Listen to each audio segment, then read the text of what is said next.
Welcome to Shweta classes YouTube channel and this is Shweta Tomar. कैसे हैं आप सब लोग?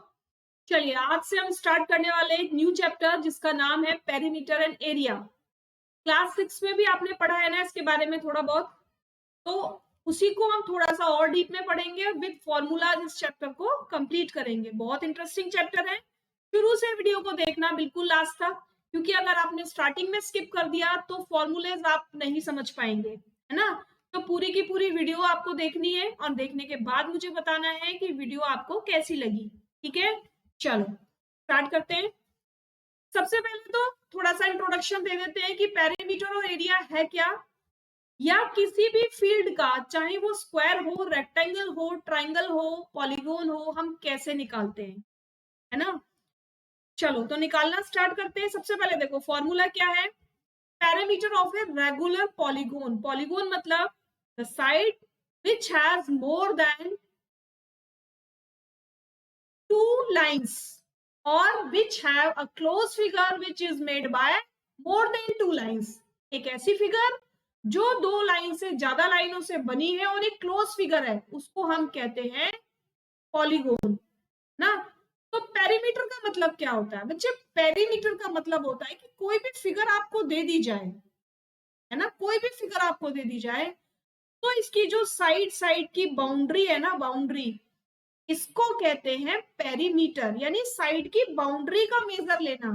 या मेरे पास अगर एक टेबल है तो मैं बोलूं इसका पेरीमीटर क्या है, तो आप क्या करोगे? क्या करोगे आप बिल्कुल साइड की जो बाउंड्री है इनको सबको प्लस करके मुझे बता दोगे। ये तो हमने सीखा था क्लास 6 में, सीखा था ना कि अगर पेरीमीटर पूछा है तो बाहर की साइड्स को सबको प्लस कर दो और वो क्या निकल आएगा आपका? वो पेरीमीटर निकल आएगा। लेकिन जब हम बड़ी क्लास में आ जाते हैं तो हमको कुछ फॉर्मूले याद करने पड़ते हैं, कुछ फॉर्मूले हमेशा के लिए अपने माइंड में सेट करने पड़ते हैं। तो देखो एक रेगुलर पॉलीगोन वो कितनी भी साइड का हो, 3 का हो, 4 का हो, 5 का हो, 7 का हो, कितनी भी साइड का हो, कैसे निकालते हैं? Number of sides into length of one side, यानी कितनी साइड है इसमें। लेकिन रेगुलर क्या? रेगुलर का मतलब है कि अगर ये 6 है तो ये भी 6 हो, ये भी 6 हो और ये भी 6 हो, है ना। तो नंबर ऑफ साइड्स कितनी है? 4। वन साइड की लेंथ कितनी है? 6। कितनी हो गई? 24। तो पेरीमीटर कितना हो गया? 24 सेंटीमीटर। ये बात समझ में आ गई? ये तो हो गई कॉमन बात कि जब हमको नहीं मालूम है, कोई भी फॉर्मूला हमको नहीं याद है, तब एक ये फॉर्मूला हम लगाएंगे और किसी भी पॉलीगोन का, किसी भी शेप का हम क्या निकाल लेंगे? साइड निकाल लेंगे, वो भी तब जब रेगुलर हो, है ना। अब देखो अलग अलग चीजों के लिए अलग अलग फॉर्मूले होते हैं। फर्स्ट के लिए फॉर्मूला है यानी स्क्वायर, अगर पेरीमीटर का स्क्वायर निकालेंगे तो फॉर्मूला क्या है? पेरीमीटर ऑफ स्क्वायर होता है साइड इंटू 4, यानी जितनी साइड आपको दे रखी है, स्क्वायर होता है जिसकी सारी साइड्स इक्वल होती है। तो फॉर्मूला है आपका 4 इंटू साइड। और पेरीमीटर ऑफ रेक्टेंगल, रेक्टेंगल क्या है? रेक्टेंगल एक ऐसी शेप है जिसकी अपोजिट साइड्स इक्वल होती है। ये 6 सेंटीमीटर होगी तो ये 4 सेंटीमीटर होगी। अब मुझे बताओ सिंपल तरीके से अगर हम बोले, जो क्लास 6 में हमने पढ़ा था, तो हमने क्या पढ़ा था भाई? 6 को एक बार प्लस करो, फिर 4 को एक बार प्लस करो, फिर 6 को एक बार प्लस करो, फिर 4 को एक बार प्लस करो, यही तो था। लेकिन अब हमने इसके लिए एक फॉर्मूला बना लिया। क्या फॉर्मूला बना लिया? हमने कहा कि जब हम लेंथ और ब्रेथ को दो दो बार प्लस कर ही रहे हैं तो क्या हम ऐसा नहीं कर सकते? लेंथ और ब्रेथ को एक बार प्लस करो और 2 से मल्टीप्लाई कर दो तो भी तो बन जाएगा, पेरीमीटर ऑफ रेक्टेंगल बन जाएगा ना। तो बस यही फॉर्मूला आपको याद रखना है कि पेरीमीटर ऑफ रेक्टेंगल क्या होता है? 2 इंटू एल प्लस बी। ठीक है, स्क्वायर का पेरीमीटर का फॉर्मूला क्या होता है? 4 into side. Area of rectangle क्या होता है? अभी हमने बात की पेरीमीटर की, अब देखो एरिया। एरिया क्या होता है? ये जो बीच में आपको स्पेस दिख रही है ना, ये पूरा का पूरा एरिया है। और इस एरिया को निकालने के लिए हमको लेंथ और ब्रेथ को मल्टीप्लाई करना होगा। ठीक है, तो एल इंटू बी जब करेंगे तो होगा वो रेक्टेंगल का एरिया। जब हम साइड इंटू साइड करेंगे, साइड इंटू साइड मतलब तो एल इंटू बी से ही है, लेकिन क्योंकि स्क्वायर की सारी साइड्स इक्वल होती हैं, इसीलिए हम ये कह सकते हैं कि साइड इंटू साइड या साइड का स्क्वायर। तो कोई भी फॉर्मूला आप लिख सकते हो, एल इंटू बी लिख सकते हो, साइड इंटू साइड लिख सकते हो, साइड का स्क्वायर लिख सकते हो।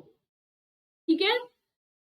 एल इंटू बी केवल इसलिए नहीं लिखेंगे कि फिर आप कंफ्यूज हो जाएंगे रेक्टेंगल और स्क्वायर के फॉर्मूले में, क्योंकि स्क्वायर की सारी साइड्स इक्वल होती है और साइड को साइड से मल्टीप्लाई करोगे तो आपको फॉर्मूला मिल जाएगा। ठीक है, तो ये तीनों चारों फॉर्मूले याद रखोगे, कोई प्रॉब्लम तो नहीं होगी। अब हम देखो क्वेश्चन करेंगे कैसे सॉल्व करते हैं बड़ी इजीली क्वेश्चंस को।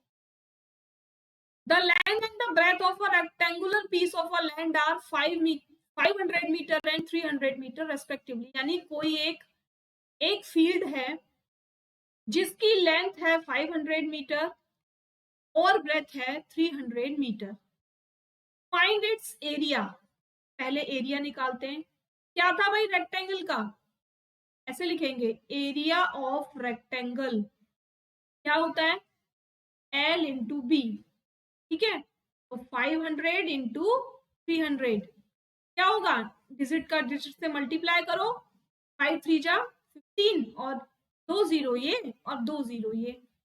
ठीक है, और यूनिट कैसे लिखोगे भाई, जब भी एरिया निकालोगे तो ध्यान रखना यूनिट पर पावर 2 लगेगी, यानी यूनिट का स्क्वायर। ठीक है, तो ये आपका निकल कर आ गया एरिया। क्लियर बात। नेक्स्ट देखो, the cost of the land, यानी लैंड की कॉस्ट बतानी है। If 1 metre square of land cost ₹10,000। अब इस पूरी की पूरी लैंड की कॉस्ट भी बतानी है, जबकि इतने से एरिया की कॉस्ट कितनी है, 10,000 रुपीज है। तो एरिया हमने निकाल लिया ना, एरिया हमको फाइंड हो गया है ना। पूरा टोटल एरिया कितना है बताओ, कितना है, 1,50,000 मीटर स्क्वायर हमारा एरिया है, और 1 मीटर स्क्वायर एरिया की कॉस्ट दी हुई है, तो पूरे की निकाल सकते हैं। सेकेंड में हम लिखेंगे कॉस्ट ऑफ द एरिया, या टोटल एरिया लिख सकते हो, इज इक्वल टू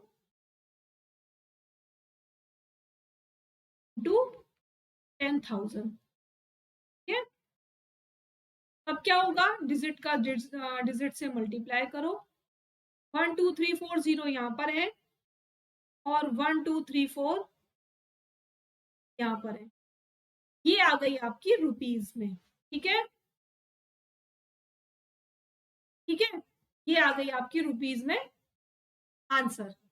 क्लियर बात, किसी को कोई प्रॉब्लम नहीं है ना। चले फिर आगे।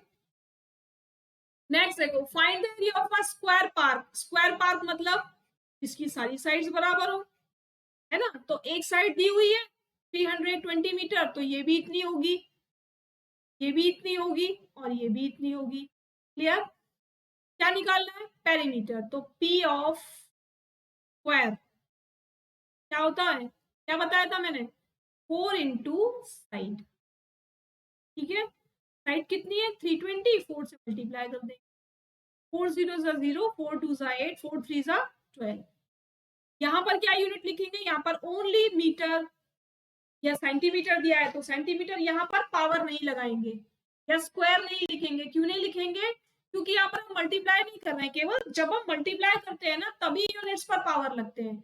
अगर मल्टीप्लाई नहीं करते हैं, प्लस करते हैं, तो पावर कभी भी यूनिट पर पावर नहीं लगती। ठीक है, ये आ गया आपका आंसर 1280 मीटर। क्लियर। नेक्स्ट देखो, find the breadth of a rectangular plot of a land if it's area is 440 metre square. यानी अब एरिया दिया हुआ है, लेंथ दी हुई है, एक लेंथ दी हुई है, और क्या निकालना है, ब्रेथ निकालनी है। ठीक है, तो देखो जो जो दिया हुआ उसको लिख लो।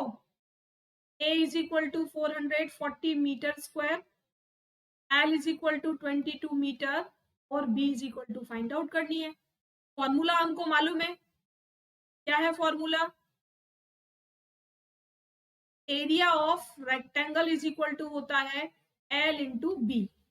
अब हमें बी मालूम नहीं है लेकिन एरिया तो पता है, तो एरिया की प्लेस पर एरिया को रख लो, लेंथ की प्लेस पर लेंथ, और बी की प्लेस पर बी ही रहने देंगे। ठीक है, अब इनका क्रॉस मल्टीप्लीकेशन होगा जब ये डिजिट इज इक्वल टू के दूसरी साइड जाएगी तो ये नीचे पहुंच जाएगी ऐसे। ठीक है, और बी निकल कर आ गया 20 मीटर। क्लियर। अब आगे क्या पूछा है, पेरीमीटर पूछा है, तो लिखेंगे P of rectangle is equal to होता है 22 इंटू, सॉरी क्या फॉर्मूला होता है, 2 इंटू एल प्लस बी। ठीक है, एल कितना था 22 प्लस 20 भी हमने निकाल लिया, 2 इंटू 42 कितना हो गया 4 सेंटीमीटर, सॉरी मीटर, तो ये आपका पेरीमीटर निकल कर आ गया। क्लियर। चलिए आगे चलते हैं, समझ में आ रहा है सभी को, जल्दी से कमेंट करके बताएंगे कि क्वेश्चन समझ में आ रहे हैं कि नहीं आ रहे। ठीक है, कोई प्रॉब्लम किसी को तो नहीं आ रही है ना।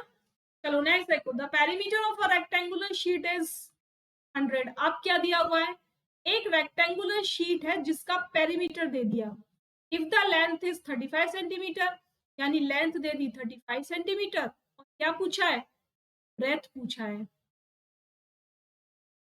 ब्रेथ पूछा है। तो जो पूछा, जो दिया है उसको लिख लो। ठीक है, और जो पूछा है उसको निकाल लो। फॉर्मूला क्या है, P of rectangle is 2 into L plus B. Clear. अब देखो पेरीमीटर दिया हुआ है तो पेरीमीटर की प्लेस पर पेरीमीटर, जहां पर जो दिया है, यानी आपको अपने दिमाग से कुछ नहीं करना है, आपको केवल फॉर्मूला लिखना है, और जो जो जहां जहां पर दिया हुआ है केवल उसकी वैल्यू वहां पुट करनी है।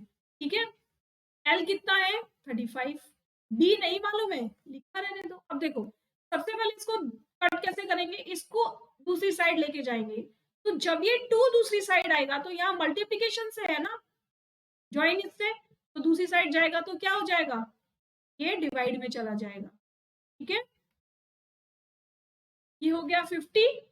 अब क्या करना है, देखो 35 को दूसरी साइड लेके जाओ तो 50 माइनस 35 हो जाएगा, वो प्लस के साथ ऐड था, is equal to B, minus कर दो, 10 में से 5 गया तो 5, और 4 में से 3 गया तो 1, यानी बी निकल कर आ गई आपकी 15 सेंटीमीटर। क्लियर।